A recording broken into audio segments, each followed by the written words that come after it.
पिछले 3 महीने में संभल को वो पहचान मिली है जो उसकी मूल और असल पहचान हुआ करती थी, लेकिन 1978 के दंगों में संभल ने अपनी वो पहचान खो दी थी, या यूं कहें कि कट्टरपंथियों द्वारा मिटा दी गई थी।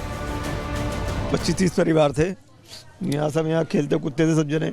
हम बचपन के 53-54 साल, हमारी उम्र है 7-8 साल के थे जब बल्ब हुआ था हमारे सामने हमारे बाबा के। में आपने क्या देखा था? वो 7-8 साल में जो आपने देखा उसकी आंसू से साफ तौर पर झलक रही है। हुए देखते थे कि दुकानों में आग लग गई, वहाँ पे धुआं उठ रहा है, वहाँ पे हिंदू परिवार में गोली मार दी गई वहाँ पे। संभल में सालों से बंद पड़े मंदिर का ताला टूट चुका है, बंद कुएं खुल गए हैं, तो जमीन में दबी मूर्तियां भी एक एक कर निकल रही हैं। लेकिन आज संभल में सनातनियों का भाग्य फिर जागने वाला है। कट्टरपंथियों को मिर्ची लगने वाली है, वो इसलिए क्योंकि तीर्थराज प्रयागराज महाकुंभ से लाए गए त्रिवेणी संगम के जल को आज संभल के सभी प्रमुख तीर्थ स्थानों पर छिड़का जाना है। संभल के सभी प्रमुख तीर्थ स्थानों का गंगा जल से अभिषेक होगा। खुदाई के दौरान देवी देवताओं की जो मूर्तियां मिली हैं, उन पर भी त्रिवेणी संगम का जल छिड़का जाएगा। प्रयागराज से संभल पहुंची पवित्र जल को लेकर दमकल विभाग की गाड़ी संभल पहुंच रही है। तस्वीरें आप देखेंगे, ये जो गाड़ी है, इस गाड़ी के अंदर तकरीबन 700 लीटर संगम का पवित्र जल है। अब उस जल को लेकर जो गाड़ी है वो प्रयागराज से निकली थी, अब संभल पहुंच गई है। संभल पहुंचने के बाद तमाम जो तीर्थ स्थल है, जो कुंड है, वहां पर अब इस जल को डाला जाएगा ताकि वो लोग उसका फायदा उठा सके जो किसी कारणवश महाकुंभ जो है वो नहीं पहुंच सके। अब ये गाड़ी आप देख रहे हैं, 700 लीटर पवित्र जल को लेकर दमकल विभाग की ये गाड़ी जो है वो अब संभल पहुंच गई है और अब इस जल को संभल के अलग अलग तीर्थ स्थानों में डाला जाएगा। जो तीर्थ है वहां पर उस जल को जो है वो कुंड में उसका प्रवेश है वो साफ तौर पर कराया जाएगा। संगम नौ से जल पंप के द्वारा भरा गया और गाड़ी में लोड किया गया, वहीं से हम लोग जो है संगम का जल लेकर के फायर स्टेशन चंदोसी पर उपस्थित हुए हैं। कितना लीटर जल लाए हैं आप लोग? इसमें लगभग 800 लीटर के करीब जल है। प्रयागराज से शासन द्वारा एक फायर टैंकर में या फिर अन्य किसी टैंकर के अंदर त्रिवेणी संगम का पवित्र तीनों नदियों का जो जल है उसको संभल भेजा जा रहा है। वो यहाँ पे बंस गोपाल तीर्थ, कुरुक्षेत्र मंदिर चंदोसी, नैमिषारण्य तीर्थ जिसे क्षमनाथ धाम के नाम से जाना जाता है, और तीर्थ रोड मंदिर हयात नगर, इन 4 जगहों पे वहाँ पे उनके कुंड में छोड़ा जाएगा। और वहाँ से लोग हैं जो जनपद में संभल में जो लोग कुंभ नहीं जा पाए, वो लोग यहाँ आके उस जल को है पवित्र जल से स्वयं का आचमन कर सकते हैं। गंगा जल को दमकल विभाग की गाड़ियों में भरकर लाया गया है। कुंभ की व्यवस्था में संभल दमकल विभाग की टीम को लगाया गया था। फायर ब्रिगेड की टीम आग बुझाने वाली कई गाड़ियां प्रयागराज महाकुंभ पहुंची थी, लेकिन जब दमकल विभाग की टीम महाकुंभ संपन्न होने के बाद लौटी तो वो फायर ब्रिगेड की इन गाड़ियों में त्रिवेणी संगम का पवित्र जल भरकर अपने साथ ले आई, जिसे अब संभल के सभी तीर्थों पर छिड़का जाएगा। Bureau report, Republic Bharat.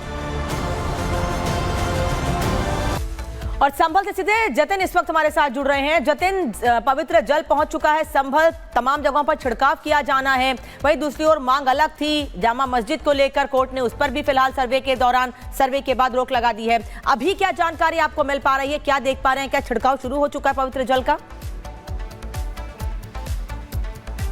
बिल्कुल, देखिए आज का दिन बहुत महत्वपूर्ण है क्योंकि संगम का जो जल है वो फायर टेंडर के जरिए जो है वो एक तरीके से संभल पहुंच चुका है। गाड़ी आप मेरे पीछे देख रहे हैं, चंदोसी फायर स्टेशन पे इस वक्त हम मौजूद है। यहाँ से अब जो गाड़ी है वो बाहर की तरफ निकलेगी और सीधा संभल के उन तीर्थ स्थलों पर पहुंचेगी जिसका जिक्र लगातार लोकल एडमिनिस्ट्रेशन कर रहा है। आप ये देखेंगे तकरीबन 700 लीटर जल इन गाड़ियों में है और ये गाड़ी अब यहाँ से निकल रही है। संभवतः आधे घंटे का समय लगेगा जब ये गाड़ी जो है उन तीर्थ स्थानों पर पहुंचेगी। सबसे पहले कुरुक्षेत्र जो तीर्थ स्थान है संभल में, वहां पर इस गाड़ी पहुंचेगी और 4 अलग अलग जगह है। लेकिन लोगों से जब हम सुबह बात कर रहे थे तो लोगों का साफ तौर पर कहना है कि उनकी आस्था इस जल से जुड़ी हुई है। जो लोग किसी कारणवश नहीं पहुंच पाए वो लोग अब इस जल के जरिए जो अपनी आस्था है उसको पूरी कर पाएंगे। स्नान जो है उन कुंड के जरिए वो कर पाएंगे। और तस्वीर आप देख रहे हैं, चंदोसी फायर स्टेशन से अब ये जो गाड़ी है वो बाहर निकली है। संभवतः 30 मिनट का समय लगेगा जब उन तीर्थ स्थानों पर ये फायर की जो गाड़ी है वो पहुंचेगी और उसके बाद जो जल है वो उन कुंड में छोड़ दिया जाएगा और आम जनता उस पवित्र जल को अपने घर ले जा सकती है और लोगों की आस्था उस जल से भी जुड़ी हुई है। जी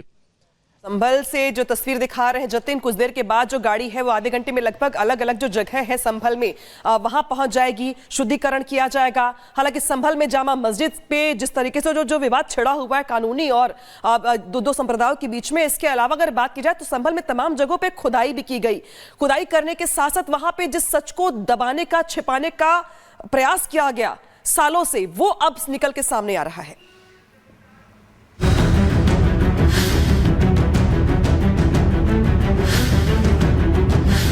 चाहे रमजान का महीना हो, चाहे कोई भी अन्य महीना हो, लेकिन लाउड स्पीकर के जो गाइडलाइन है वो सभी के लिए समान है।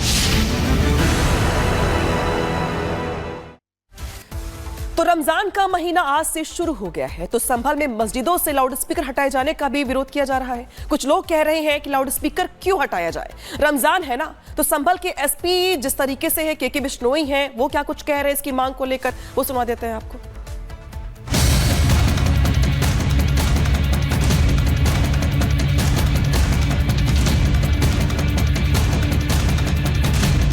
उत्तर प्रदेश के मुख्यमंत्री योगी आदित्यनाथ ने निर्देश दिया है कि किसी भी धार्मिक स्थल में कान फोड़ू आवाज में लाउड स्पीकर न बजने दिया जाए। तो कुछ लोग रमजान का बहाना बनाकर सीएम योगी के इस ऑर्डर पर भी सियासत ढूंढ रहे हैं। संभल के समाजवादी पार्टी के नेता फिरोज खान ने संभल के डीएम और एसपी से ऐसी मांग कर दी है कि संभल के एसपी के बिश्नोई का पारा 7वें आसमान पर चढ़ा हुआ है। संभल के एसपी ने कैसे फटकार लगाई वो भी आपको सुनाएंगे, लेकिन पहले ये जान लीजिए कि सपा नेता फिरोज खान ने संभल प्रशासन से क्या मांग की है। दरअसल फिरोज खान ने संभल में रमजान के मौके पर दिन में कम से कम 2 बार लाउड स्पीकर से अजान कराने की इजाजत मांगी है। सपा नेता फिरोज खान ने संभल प्रशासन को पत्र भेजकर दलील दी है कि जब शिवरात्रि और होली में डीजे बजते हैं तो रमजान में डीजे क्यों नहीं बज सकते। मुसलमानों को भी रमजान में मस्जिदों पर लाउड स्पीकर लगाने की इजाजत दी जाए। ना तो कोई नाच गाने की आवाज़ है, ना कोई इमाम साहब उस पर गाना गा रहे हैं, सिर्फ 2 लफ्ज़ उनको बोलने हैं। ग्रामीण क्षेत्र में अगर है तो गांव का कोई दायरा ज़्यादा बड़ा नहीं होता, तो वो जितनी डेसिमल की परमिशन है उतने से भी काम चल जाएगा। और दूसरों की खुशियां जो हैं हमेशा उसमें शरीक होते आए, लेकिन हमारी खुशियों में भी कोई खलल न डाले, उसमें भी सहयोग करे तो बड़ा दिल बड़ा हो जाएगा। सपा नेता की बात सुनकर संभल के एसपी के बिश्नोई गुस्से से तिलमिला उठे। एसपी के बिश्नोई ने 2 टूक कह दिया कि गाइडलाइन सबके लिए है तो सबको मानना पड़ेगा। धर्म देखकर किसी को भी कोई छूट नहीं मिलेगी, चाहे रमजान हो या ना हो। लाउड स्पीकर नहीं बजेगा तो मतलब नहीं बजेगा।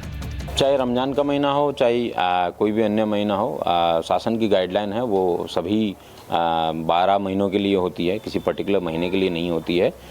स्पेसिफिक अलर्ट इसके बारे में जरूर शासन द्वारा समय समय दिया जाता है, लेकिन लाउड स्पीकर के जो गाइडलाइन है वो सभी के लिए समान है और मैं उम्मीद करता हूँ कि सभी इसको फॉलो करेंगे। संभल के मौलवियों और मस्जिद कमेटी के लोगों को भी संभल प्रशासन ने साफ और 2 टूक हिदायत दी है कि कोई भी कानून अपने हाथ में ना ले, शासन के आदेश को पालन कराने में प्रशासन की मदद करें और अगर किसी ने भी लाउड स्पीकर बजाया तो वो कार्रवाई के लिए तैयार रहे। Bureau report, Republic Bharat.